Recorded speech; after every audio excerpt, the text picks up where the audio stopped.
Masih di Sapa Indonesia Malam, saya Friska Clarissa. Beberapa tahun terakhir, jumlah kelompok kelas menengah di Indonesia terus mengalami penurunan. Dalam 5 tahun terakhir, jumlah kelas menengah Indonesia yang turun kelas mencapai 9,48 juta jiwa. Kita lihat data-datanya, data BPS menunjukkan tahun 2019, jumlah kelas menengah di Indonesia mencapai 57,33 juta jiwa atau sekitar 21,45 dari total jumlah penduduk.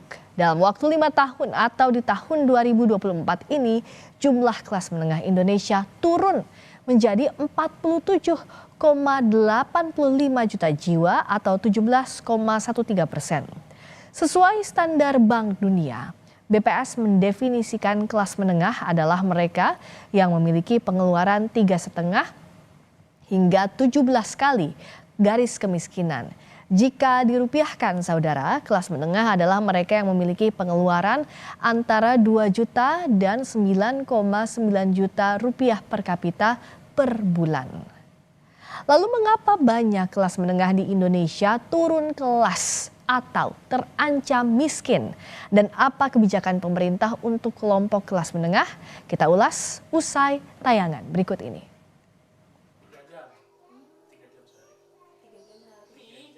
Ubaidillah atau Ubay merupakan salah satu pekerja lepas atau freelance di bidang digital marketing. Sebelum menjadi pekerja lepas, pria 32 tahun ini pernah bekerja di sebuah perusahaan. Namun pada bulan Agustus 2023 lalu, Ubay terkena PHK. Sebagai pekerja lepas, Ubay harus mengambil beberapa pekerjaan sekaligus demi memenuhi kebutuhan keluarganya. Meski telah mengambil banyak pekerjaan, namun penghasilan yang didapat masih jauh jika dibandingkan saat bekerja sebagai karyawan perusahaan. Ubay kini harus pintar-pintar mengatur pengeluarannya. Ia juga berharap pemerintah memberi perhatian khusus kepada kelompok kelas menengah seperti dirinya. Untuk pengeluaran sih paling yang kita nggak penting-penting kita kurangin jajan-jajan di luar. Kalau teman-teman UMKM bertanya kenapa omsetnya menurun, salah satunya pasti banyak orang yang seperti saya nasibnya gitu. Jadi ongkos budget buat jajan kita kurangi gitu. Jadi kita beli hanya untuk kebutuhan pokok saja. Saya tahu untuk orang kelas di bawah itu udah ada BLT kan, bisa dijamin BLT apa segala macam, keluarga prasejahtera lah programnya gitu. Nah untuk kami ini kan nggak ada, dikasih bantuan nggak pantas kan, dikasih dianggap orang kaya tapi nggak kaya. Pas kita lagi normal dipajekin. Nah itu kan pikirin kelas menengah juga, karena gimana pun kelas menengah yang menopang ekonomi ini kan. Kami yang membeli, yang belanja produk-produk teman-teman UMKM gitu. Yang itu kelas bawah yang dapat BLT gitu. Kalau kami nggak ada, mereka malah di BLT doang dong. Dan nggak, jelasnya nggak cukup. Kurang 6 bulan sekali itu juga masih ada kena potongan-potongan kan gitu. Jadi lebih banyak pikirin kebijakan untuk kelas menengah sih paling ya. BPS mendefinisikan kelompok kelas menengah adalah mereka yang memiliki pengeluaran antara 2 juta hingga 9,9 juta rupiah per kapita per bulan. Dalam beberapa tahun terakhir, jumlah kelompok kelas menengah di Indonesia terus mengalami penurunan. Data BPS menyebut dalam 5 tahun terakhir, jumlah kelas menengah Indonesia turun hingga 9,48 juta. Pada tahun 2019, jumlah kelas menengah Indonesia mencapai 57,33 juta jiwa atau 21,45% dari total penduduk. Di tahun 2024, jumlahnya berkurang menjadi 47,85 juta jiwa atau hanya 17,13% dari total penduduk. BPS menyebut penurunan jumlah kelas menengah ini karena efek pandemi COVID-19. Kami mengidentifikasi masih ada scarring effect dari pandemi COVID, Pak, terhadap ketahanan dari kelas menengah, di mana di tahun 2021 itu kelas menengah jumlahnya menjadi 53,83 juta ya dengan proporsi 19,82%, dan terakhir di tahun 2024 jumlahnya 47,85 juta dengan proporsi 17,13. Sementara Presiden Joko Widodo menyatakan penurunan jumlah kelas menengah terjadi di hampir semua negara. Menurut Jokowi, hal itu terjadi karena kondisi ekonomi global turun serta dampak COVID-19 2-3 tahun lalu. Itu problem terjadi hampir di semua negara karena ekonomi global sedang turun semuanya. Ada COVID 2 tahun, 3 tahun yang lalu itu juga mempengaruhi semua negara sekarang ini berada pada kesulitan yang sama. Selama ini pemerintah lebih banyak memberikan bantuan atau subsidi pada kelompok masyarakat miskin. Saat ini, kelompok kelas menengah mulai menghadapi kesulitan. Pemerintah perlu membuat kebijakan untuk membantu kelompok yang disebut-sebut banyak berkontribusi pada perekonomian ini. Tim Liputan, Kompas TV.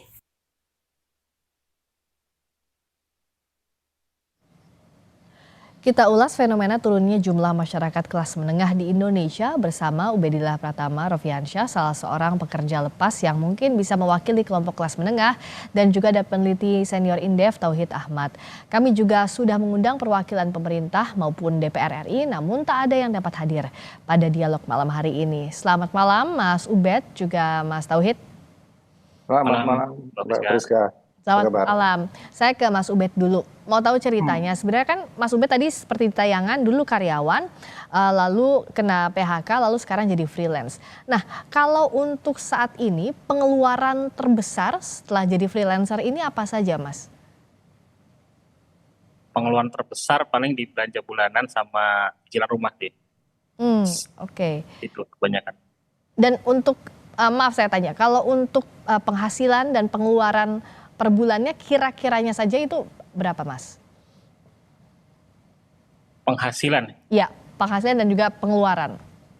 Penghasilan di sekitar 8. Pengeluarannya juga kurang lebih segitu. Oke, artinya hampir tidak ada tabungan begitu ya Mas Ubed ya? Betul, tidak ada tabungan. Ya, dan betul. Nah, setelah jadi saat ini mengambil kerja freelancer, apa kesulitan yang dialami? Misalnya kalau waktu jadi karyawan misalnya kan masih ada asuransi, biasanya demikian. Nah, untuk saat ini seperti apa? Ya itu, yang pertama pasti hilang gitu ya. Benefit-benefit seperti asuransi swasta, bonus tahunan, terus kemudian yang pasti kepastian sih ya, kepastian dapat gitu. Emang ada beberapa klien saya yang sudah pasti per bulan dapat segitu, tapi yang lain kan belum tentu. Kadang nggak ada, namanya juga pekerja lepas ya. Jadi kadang ada, kadang enggak. Jadi angka yang saya sebutkan tadi itu sangat fluktuatif sebenarnya. Iya, tergantung pekerjaan lepas apa yang sedang didapatkan bulan itu, begitu ya Mas Ubed ya. Nah, apalagi tadi sekarang perusahaan yang, saya kan di bidang digital ya. Ya.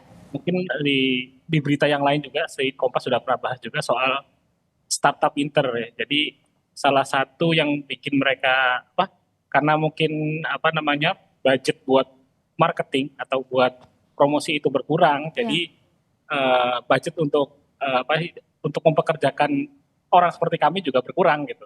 Jadi mereka juga ngerem pengeluaran sebenarnya gitu.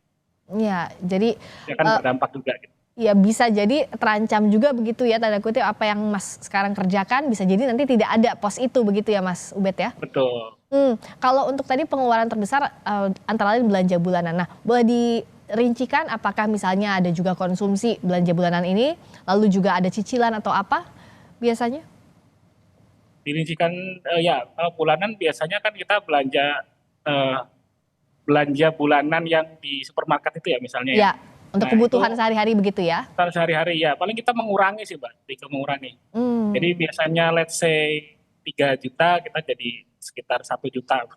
Jadi ngurangin jadi kebutuhannya kira-kira nggak perlu ya, yang kira-kira sifatnya jajan itu, benar-benar kami kurangi gitu. Apalagi jajan yang sifatnya di teman-teman UMKM ya. Kebetulan saya juga suka kulineran gitu. Nah itu suka kami potong di situ. Mungkin itu juga jadi jawaban kenapa teman-teman yang jualan UMKM juga sepi. Saya yakin juga banyak orang seperti saya. Karena konsumen terbanyaknya kelas menengah begitu ya Mas Ubed ya? Iya, sedang ngerem pengeluaran gitu. Tapi pengeluaran yang menunjukkan demikian kan tadi. Betul. Nah kalau pengeluaran terbesar yang tidak bisa direm, artinya misalnya yang wajib sekolah anak, ini kan biasanya pos yang terbesar. Lalu adakah cicilan rumah misalnya dan cicilan kalau saya rumah, karena anak baru TK, jadi mungkin terlalu pikiran ya. Kalau rumah nggak bisa kan harus itu yang memberatkan. Jadi cicilan KPR rumah ya, KPR rumah dan juga Betul. sekolah anak itu yang pos terbesar ya Mas ya. Betul. Sekarang anak TK tapi kan berarti untuk SD juga sudah ancar-ancar dari sekarang untuk mengumpulkan itu ya Mas, dana pendidikan anak. Iya, tapi kita ngomongin yang besok dulu. Oh, karena ya tadi itu ya, apa Ya. yang bulanan itulah yang sekarang sedang Mas Ubed perjuangkan begitu ya untuk kebutuhan Ya. keluarga ya. Oke, Jadi nah, struggle-nya lebih ke ini Mbak, ke apa?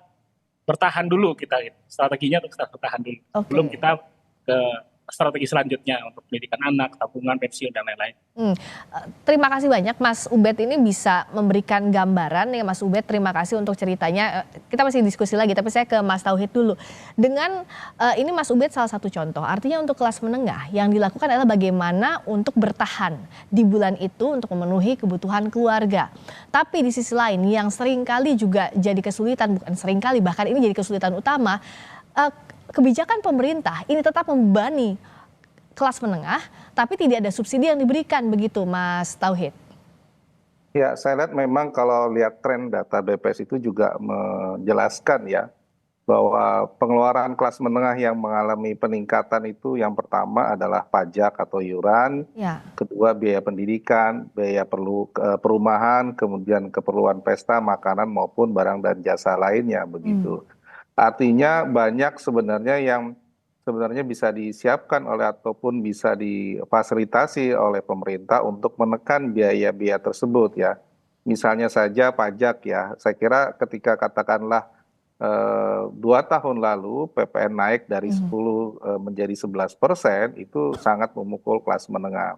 Dan ini juga berdampak ke perumahan, apalagi sejak era suku bunga tinggi, biaya cicilan semakin mahal. Nah ini yang saya kira memang suku bunga saat ini yang tinggi itu sangat membebani para kelas menengah bayar cicilan. Nah itu yang akhirnya menggeser pengeluaran dari kelompok kelas menengah yang tadinya katakanlah non makanan itu katakanlah cukup besar, sekarang semakin berkurang ya. ya. Nah, di 2014 itu yang non makanan 71,52%, tapi sekarang 58,33%. Artinya sekarang prioritas ke makanan. Nah, ini yang kemudian memang upaya pemerintah adalah menjaga terutama inflasi bahan pangan begitu. Kalau kita lihat memang seringkali dikatakan inflasi rendah di bawah 3%, bahkan sempat 2,3%. Tetapi tidak ada policy bagaimana menurunkan volatile food inflation. Nah yang kalau kita lihat dalam 2 tahun terakhir ini rata-rata 5-6%. Jauh lebih tinggi dibandingkan inflasi untuk yang secara umum yang di bawah 3%. Nah ini yang saya kira mungkin perlu ada upaya daripada pemerintah menjaga agar inflasi bahan makanan kenaikannya tidak terlalu cepat dan tidak terlalu besar. Nah upaya ini tentu saja katakanlah perlu bagaimana manajemen maupun ketersediaan pangan bisa dijangkau maupun mengatasi shifting siklus produksi pangan di kita terutama beras yang memang pada musim tertentu panen besar tapi musim tertentu mengalami paceklik. Nah manajemen dan tata niaga maupun distribusi pangan yang kemudian belum terpecahkan hari ini meskipun kita sudah impor lebih dari 2,5 sampai 3 juta ton. Tapi rata-rata beras menjadi penyumbang kenaikan pangan dan ini akhirnya mendera katakanlah kelompok kelas menengah. Jadi tata niaga pangan juga ini jadi Ya, salah satu kendala. Jadi, ya, Oke, Mas Tauhid, tapi kalau kita terakhir merujuk ke pernyataan Presiden yang menyebut bahwa hal ini fenomena global ketika ditanya soal fenomena menurunnya kelas menengah. Nah, benarkah demikian? Apakah memang semua negara mengalami penurunan jumlah kelas menengah, Mas Tauhid? Kalau saya belum melihat semua negara, saya kira tidak bisa disalahkan ya. Kalau dari efek global sebenarnya memang tidak semua terkena dari dampak kelas fenomena global itu ya. Mungkin yang dirasakan dari fenomena global adalah kenaikan suku bunga pinjaman terutama untuk kredit kepemilikan kendaraan maupun kredit itu semua memang mengalami kenaikan sejak The Fed juga menaikkan suku bunga berpengaruh juga ke kita. Mungkin itu satu sisi, tetapi sisi lain sebenarnya kita bisa mengatasi terutama untuk makanan gitu ya. Makanan ini kan kita daerah produsen, toh kita juga punya uang untuk mendatangkan importasi pada saat yang tepat sehingga makanan tidak bisa inflasinya sampai besar gitu. Saya Oke. kira itu yang pertama. Yang kedua adalah pada tahun 2014 di saat situasi sama mungkin seperti ini ya, ketika katakanlah kelas menengah ini masih bisa menerima raskin walaupun mungkin sebagian juga pernah mengalami itu, tetapi pada 2024 hanya sekitar 7,34% saja kelas menengah yang menerima bansos. Dan ini memang lagi-lagi mereka tidak terkena bantuan sosial ya karena tidak Ya. masuk kriteria. Hmm. Mungkin memang kalau kita lihat faktor domestik saya kira jauh lebih dominan ya bagaimana menumbuhkan lapangan kerja. Kenapa ini penting lebih dominan? Karena kalau kita lihat data juga menunjukkan kelas menengah ini kan umumnya adalah bekerja di sektor formal ya. Mereka bekerja sebagai buruh, karyawan dan pegawai. Terjadi shifting dari 2014 ke 2024 di mana untuk buruh karyawan pegawai ini yang pekerja formal turun dari 55,9% menjadi 53,76%. Artinya ada problem bahwa sektor utama kita, terutama industri, ini mengalami degradasi yang luar biasa turun, sehingga kemampuan mereka untuk menyerap lapangan pekerjaan itu juga turun. Kita lihat tekstil dan Oke, sebagainya. jadi lapangan Nah, kerja diperbanyak. lapangan kerja juga jadi faktor utama. Sementara investasi yang masuk ya kebanyakan ke sektor ekstraktif, mining dan sebagainya itu besar-besar. Tapi penyerapan tenaga kerjanya tidak bisa di-shifting oleh lapangan angkatan kerja yang baru maupun yang terkena PHK seperti Mas tadi itu sulit gitu ya. Ini yang Oke. kemudian mereka akhirnya bekerja pada sektor informal ataupun tidak dilindungi oleh jaminan sosial, Ya, jaminan perlindungan kerja dan sebagainya. ya itu Di sisi makanya kalau lain lapangan betul, kerjanya disediakan, betul, jaring betul. tadi jaminan sosialnya juga termasuk di sana begitu ya, tapi penyerapan kerjanya saat ini itu jadi problem. Nah, Mas Ubed, kalau saat ini strategi, tadi kan Mas Ubed bilang bahwa strateginya bertahan dulu. Mana yang paling bisa dilakukan sejauh ini? Apakah memperbanyak pekerjaan informal, artinya side job sana sini atau pekerjaan informal sana sini yang diperbanyak, atau menahan atau mengurangi konsumsi yang paling bisa dilakukan untuk bertahan, Mas? Yang paling ya memperbanyak sih, tapi pada faktanya kan para klien perusahaan-perusahaan itu juga lagi menahan. Untuk konsumsi sudah nggak bisa, sudah emang segitu gitu. Ya. Memang harus segitu dan harus dikeluarkan kan, apalagi untuk cicilan kan nggak mungkin. Ya. Itu sudah pengeluaran wajib gitu ya, tapi Udah, ya memperbanyak pun tidak semudah itu karena ada juga yang mengerem pengeluaran ya dari klien-kliennya Mas Ubed begitu. Betul.